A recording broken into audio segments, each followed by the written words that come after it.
Alright, welcome back to another video. In today's video we're going to talk about inconsistency and how you can be more consistent in Rainbow Six Siege. So I'm going to get straight off with the tips, I'm not going to waste any time. The first thing that creates inconsistency is changing like your physical environment, so like your setup, the way that your keyboard's angled, the position of your mouse on the mouse pad, even where your mouse pad is. Everything like that creates inconsistency within your aim and within when you're playing. You'll notice that if you move your keyboard to a different angle, your movement might be off. If you move your mouse to a different part of the mouse mat, you might run out of space on the pad. This all creates little variations of inconsistency. Even the way that your chair's angled, like the backrest on your chair or the height of your chair as well, and creates inconsistency. So the way that you counteract this is to keep the same environment every time you play where possible. Generally for me, I can move my keyboard around like rotation wise or even position wise, and then as soon as I want to play a game, I put it back into the exact spot that I like it. And I know where that is because I've played games for so many years now. You kind of get a feeling for where you feel comfortable like really quickly after you go into like a training ground and run around and stuff like that.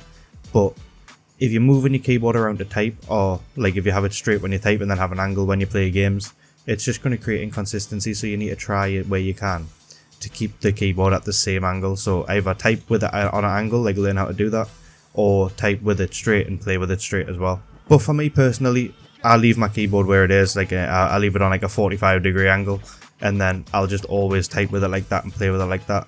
I see a lot of people play with the keyboard at like a 90-degree angle, but they can't type on it like that, so they move it back to type and then they're moving it back. It just creates like so much inconsistency because you can't get it perfectly right every time you move it back to where it was. Not just that though, but like the physical aspects of inconsistency can come from your routine. So are you waking up late? Are you sleeping in? Are you not sleeping long enough? Are you sleeping too long? Stuff like that creates inconsistency because you're going to be like a little bit tired or a little bit like not in the right mindset. If you've had like a really long sleep, you usually like sometimes wake up from it even more tired than when you went to sleep to begin with, or like you just feel fatigued. Stuff like that, you need to try and get into a good routine in your life, and it'll also help within playing games as well. The next thing I want to talk about is majorly changing your settings. Now this is an obvious one, but changing things like your sensitivity, even your aspect ratio, even your FOV messes with your aim and your inconsistencies, because changing your senses, this is very obvious, like the speed that you move your mouse is going to change based on your sensitivity. But also in changing your aspect ratio, this is a little bit less obvious, but with like objects changing shape and size, it kind of messes with the target acquisition in your brain a little bit. So when you're trying to aim for people, your brain will be a little bit slow to process it at first. Obviously it'll get used to it the more that you play with this aspect ratio, but if you're changing your settings a lot, it's going to mess with the target acquisition in your brain. As well as that though, when you change your aspect ratio, it changes your sense like just a little bit. So if you go from playing 16:9 and then switch it all the way to 4:3, you'll realize that like your sense feels faster, or like changing from a native res or like a less stretch res to a more stretch res, it speeds up your sensitivity a little bit, and then if you switch back, obviously your sensitivity is going to feel even slower. You need to try and keep the same settings where possible. Sometimes I like to experiment with different settings. I personally, when I was a competitive player, I changed all of my settings a lot.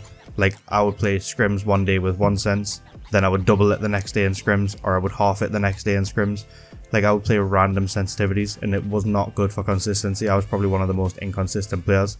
But once I've started keeping the same settings and keeping the same sense and doing the first tip that I said, it's improved my consistency a lot. Now we're going to go into the more gameplay tips rather than the outside of the game sort of advice. Within Siege, when you're trying to be consistent as possible, you need to prioritize playing for objectives over playing for kills. You can have the best aim in the world, but someone can always have a lucky headshot on you. Someone could always be a better aimer than you. Unless you're a top 1% aimer that doesn't need this advice, chances are your aim alone is not going to be good enough to win every single game that you play.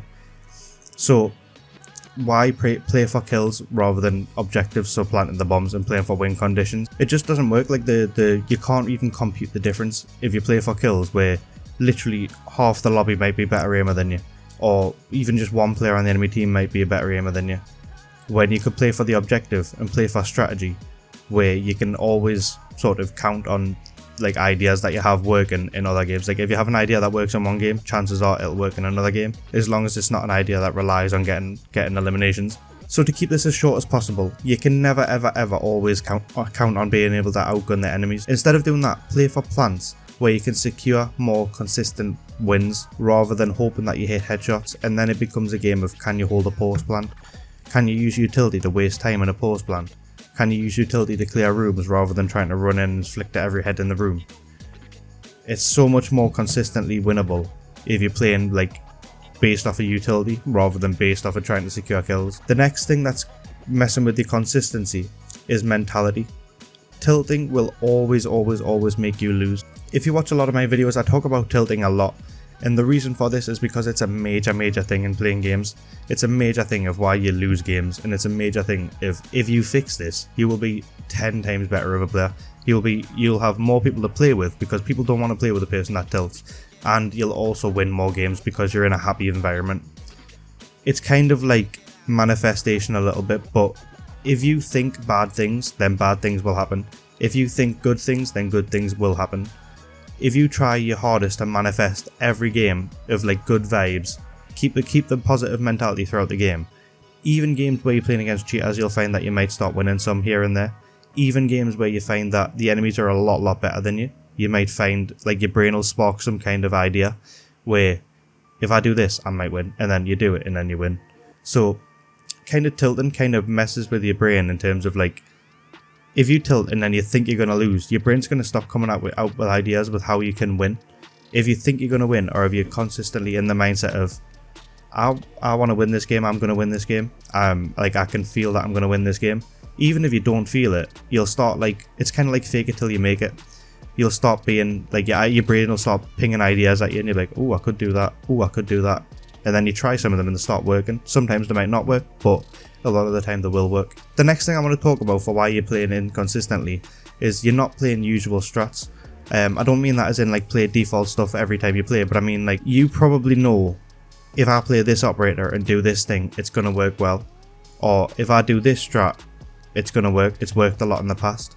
Or if I've never really played this operator much, but I'm going to give it a go and I'm going to try and play it. Usually if you do that last one, you probably won't win as often as if you do something that you're more confident in and more consistently play. This is a big thing because repetition really builds consistency. If you do the same strat over and over again, you're going to get so much better at it and you're going to be able to win so many more rounds. That's why I do a lot of solo queue strategies and a lot of strategy stuff on my channel. Repetition builds consistency. If you repeat these strats until you're good at them, you might not be good at them at first, but when you are, then it's going to be so much better than if you had just did random stuff every single round. But I'm not even saying that you need to use the strats that I show you.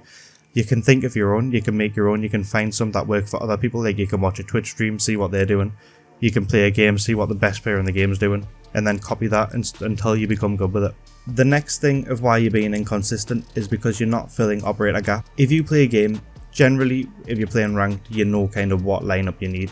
So you'll know like, okay, we need a breacher, we need some kind of EMPs, we need some kind of soft destruction because we're going to play above on vertical. We need some kind of, like, we need an IQ because they're playing Valk a lot. We need this operator. And then you'll see like, oh, we don't actually have that. And then if you run into so many rounds where the operators that you're missing is the reason why you're losing games, then why not just fill that gap? Why not play that operator? Unless you're playing a breacher and you need an IQ. Or if you're playing like an Ash and like you might need an IQ for a Valk cam that you know they're going to place. Or you might want to play Brava for Maestro cams that they're playing every round. If you switch onto that operator, you give yourself a much better chance of winning rounds that you would have lost if you didn't have that operator. So this isn't more consistency within your aim and within how you play in each round, but it's going to consistently win you more rounds if you're playing the operators that are needed. However, there's a caveat to this. Don't just play an operator because it's needed if you're not good with that operator. If you don't know how to play this operator, then don't play it. But ask if someone can. There's always somebody who can play every operator in the game. There's always somebody who can confidently play the operator that you need. So ask if somebody wants to play it. And then if not, give it a try and learn the operator as well. Usually what I recommend people is to learn the different types of roles of operators. So like learn hard breaching, learn second support, so learn like Thatchers, learn Dogaby, and then also learn like how to play flex, so learn like your sledges, your bucks, just to make vertical if that's needed. Basically, if there's an operator that has a set, like if there's a set of operators that has a set sort of need, learn that need and learn how to play at least one operator that fits that need, and then you'll be in a good chance to be able to fill operator gaps where you can. Another thing that's making it inconsistent is that you're not counteracting the enemy's playstyles. and you're not adapting to the enemy playstyles. You don't just need to think about how you fight against different types of operator lineups, but you need to think about how you play against people in terms of their speed and their aggression. For example, if you're against a really aggressive team that plays for rushing and swing and everything, you can counter this really easily just by playing slow and calculated and waiting for them to peek. If someone's swinging a window every round, if someone swings a window at least 4 times before they go back to sight, then just hold for it and wait for it. If someone plays like for rushes every single round, play traps and wait for them to push the doorways. This goes as well for even the other side of the coin. So a slower, more calculated team that is waiting for peeks, if you peek into them, they're just going to kill you. So don't do it, like just wait for them, be even more patient.